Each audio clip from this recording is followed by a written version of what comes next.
Bonjour, nous sommes ici aujourd'hui pour analyser le cas de Moumi Abou Jamal, qui a été arrêté à Philadelphie pour le meurtre de Daniel Faulkner. D'accord. Qui est Mumia Abu Jamal?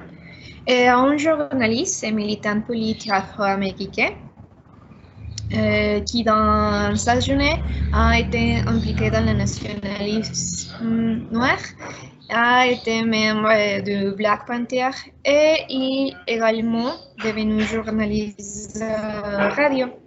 Le cas d'Abu Jamal a mobilisé les efforts internationaux pour abolir la peine de mort aux États-Unis et également suscité l'indignation devant les procès partiels d'un jury de blancs. Qu'est-ce qui a passé?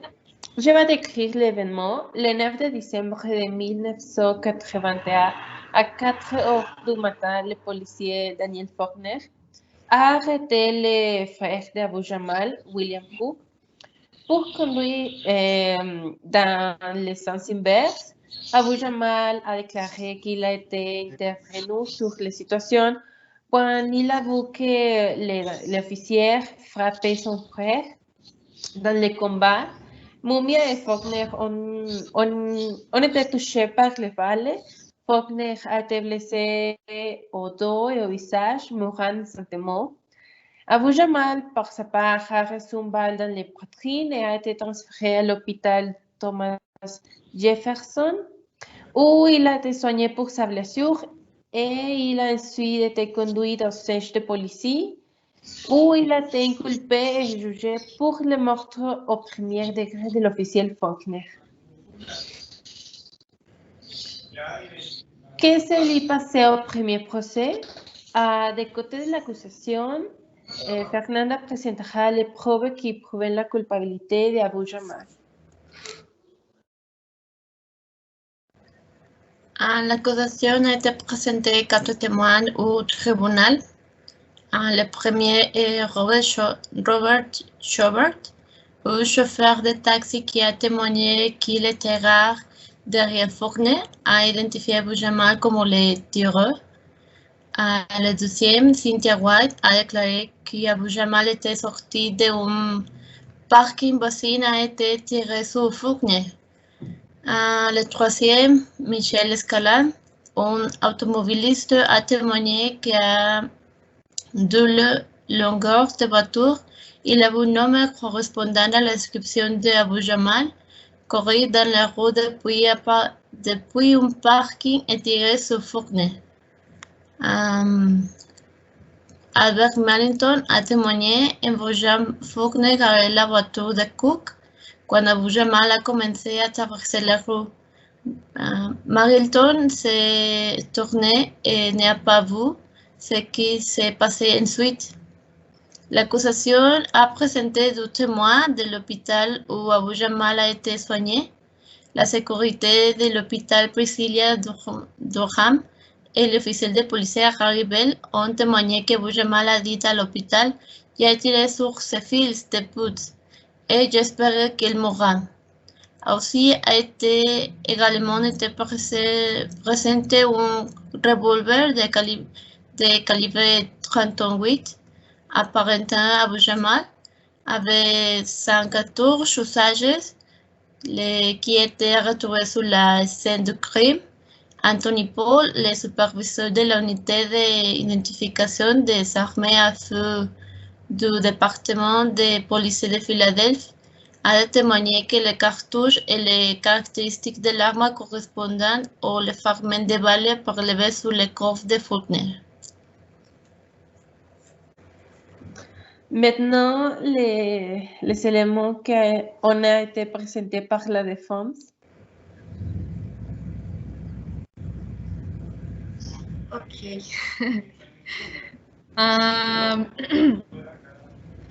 La défense a présenté 9 témoins.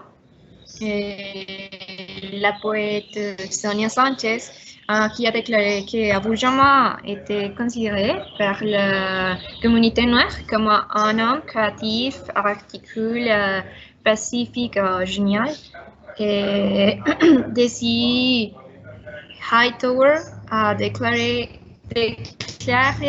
avoir vu un homme courir dans la rue, puis après la fusillade.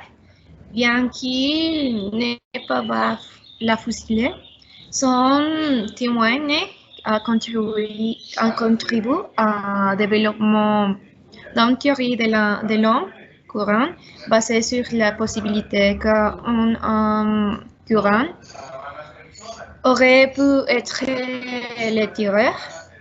Et Veronica Jones a aussi témoigné pour la défense, mais elle n'est pas témoignée à avoir vu un autre homme.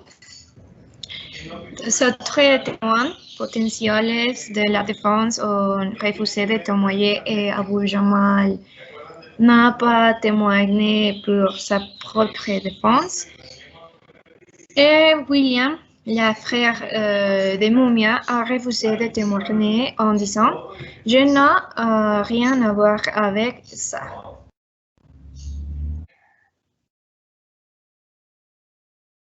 Après des heures de délibération du jury, il a donné un verdict déclarant Abu Jamal coupable le 13 juillet de 1982. Abu Jamal a été condamné à mort pour le meurtre de l'officier Faulkner.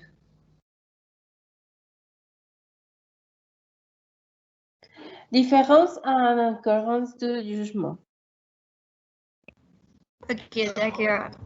On va à cette topic que Albert Sabot, c'est le juge de la pénitence, et a été le juge. Il avait été connu pour avoir condamné à mort plus d'Afro-Américains que tout autre juge aux États-Unis. La défense a mis de la partialité de juge Sabot, qui n'est pas neutre et qui avait un clair favorable à l'accusation. Et un des secrétaires du procès a dit « J'ai écouté que le juge disait « Je vais vous aider à faire raisonner ». Incroyable. Aussi, les deux enfants d'Abu Jamal se sont également indignés lorsque le juge a refusé de l'autoriser. Jean Africa, chef de mois, va représenter Abu Jamal. Ce qui a été demandé pour Abu Jamal lui-même lors de son procès. Où lui de cela, ils sont pour s'assurer les services d'un avocat commis office. On a également critiqué le fait que les jury étaient entièrement composés de personnes blanches. Autre est de même l'existence du abus. Toute l'abus de part de la police et pour la commissariat a été allégué. L'accusation a été accusée en contrainte de 3 mois de témoins et de policiers de preuves. Aussi, il y a des gens qui pensaient que le passé de Mumia au sein de ce procès juridique. Après de nombreux appels et autres procès, Abu Jamal attendait d'être exécuté entre 1982 et décembre de 2011. Le 27 mars 2008, un tribunal américain a ordonné le réexamen de sa condamnation de mort. Le 7 décembre de 2011, sa peine de mort a été remplacée par une peine d'emprisonnement à vie sans libération conditionnelle.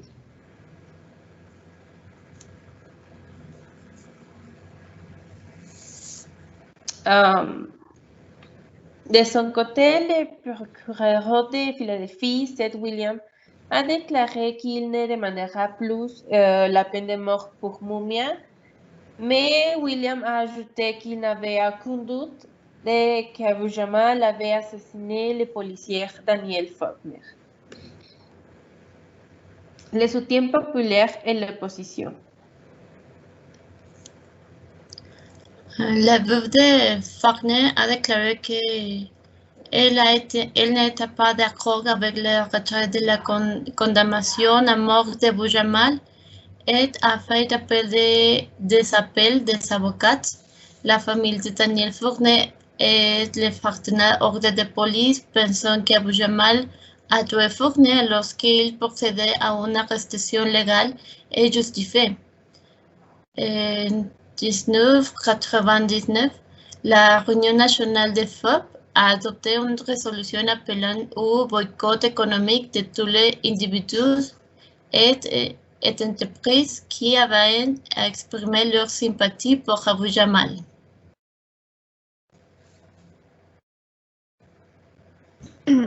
Les cas Mumia Abu Jamal étaient populaires, très populaires.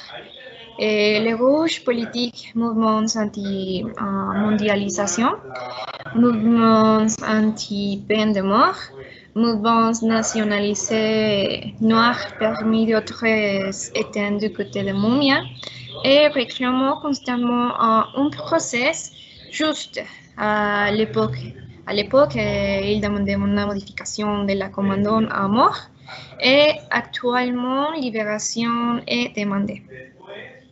En 1989, les porte-parole de l'USLN ont envoyé une lettre à Mumia et à la Cour suprême de Pennsylvanie pour demander justice. Le cas d'Abu Jamal a mobilisé l'effort international. C'est incroyable. Et notamment en 1989, Arnold Beverly, c'est le tueur chargé, avoue qu'il était celui qui avait tiré les coups de feu pour l'esquel Mumia Abu Jamal et emprisonné par contact avec la police et la foulée. Les avocats de Jamal ont présenté cette déclaration d'aveu pour révision du jugement. Cependant, la situation juridique est désormais plus compliquée en raison du temps écoulé de la mort et de plusieurs témoins importants. Et aussi, actuellement, pour la situation de Cuba et pour laquelle les défenseurs se battent encore plus fortement pour leur libération. La lutte pour la libération de Mumia est également devenue une lutte pour la libération de notre prisonnier politique d'anciens membres de Black Panther. Mumia étant l'un des nombreux hommes et femmes